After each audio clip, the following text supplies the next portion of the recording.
इसरो से कैसे बात करता है चंद्रयान-3, कैसे देता है पल पल की खबर। चंद्रयान-3 में प्रोपल्शन मॉड्यूल, लैंडर और रोवर की तिकड़ी है जो चांद के ऑर्बिट में लगातार चक्कर लगा रही है। 14 अगस्त को चंद्रयान-3 अगले ऑर्बिट में जाएगा। इसके बाद 17 अगस्त को अंतिम पड़ाव पर पहुंचेगा, जहां प्रोपल्शन मॉड्यूल लैंडर और ऑर्बिट से अलग हो जाएगा। इसके बाद लैंडिंग की प्रक्रिया शुरू होगी। चंद्रयान-3 अब चांद के करीब पहुंच गया है। धरती से 3,84,400 किलोमीटर की दूरी तय कर चंदा मामा के घर जाने के लिए निकला हमारा चंद्रयान अब चांद की उस अंडाकार ऑर्बिट में है जो चांद की सतह से महज 174 बाई 1437 किलोमीटर दूर है। आसान भाषा में समझे तो चांद से न्यूनतम दूरी 174 किलोमीटर और अधिकतम दूरी महज 1437 किलोमीटर रह गई है। आज 14 अगस्त तक चांद इसी ऑर्बिट में रहेगा। इसके बाद अगली ऑर्बिट में जाएगा और 17 अगस्त को यह अंतिम पड़ाव यानी उस ऑर्बिट में होगा जहां से इसकी दूरी महज 30 बाई 100 किलोमीटर रह जाएगी।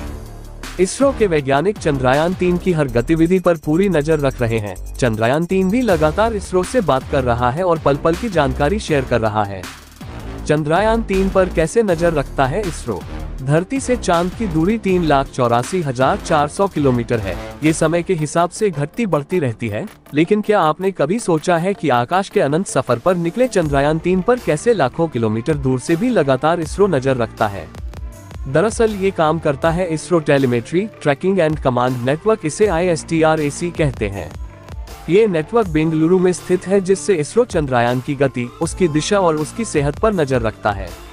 चंद्रयान-3 ऐसे करता है इसरो से बात।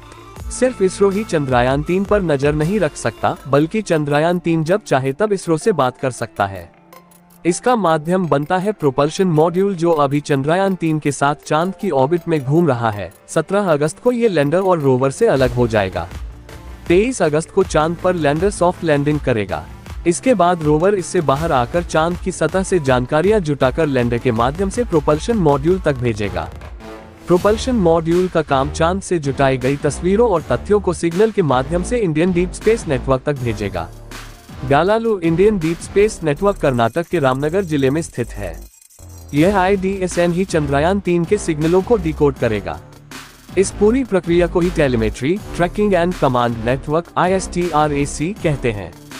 यदि प्रोपल्शन मॉड्यूल ने काम नहीं किया तो यदि प्रोपल्शन मॉड्यूल किसी भी वजह से ठीक तरह से काम नहीं कर पाया, तब भी इसरो तक चंद्रयान-3 आसानी से सिग्नल भेज सकेगा। इसका माध्यम बनेगा ऑर्बिटर। ये वही ऑर्बिटर है जो चंद्रयान-2 के साथ भेजा गया था। ये ऑर्बिटर अभी भी चांद की ऑर्बिट में घूम रहा है। 2019 में चंद्रयान-2 की लॉन्चिंग के समय इसे 1 साल तक काम करने के लिए भेजा गया था, लेकिन इसमें इतना ईंधन बचा है कि ये 2026 तक लगातार काम कर सकता है। आपको ये इन्फॉर्मेशन कैसी लगी कमेंट में बताएं और वीडियो को लाइक करें और हमारा ये चैनल सब्सक्राइब करें। धन्यवाद।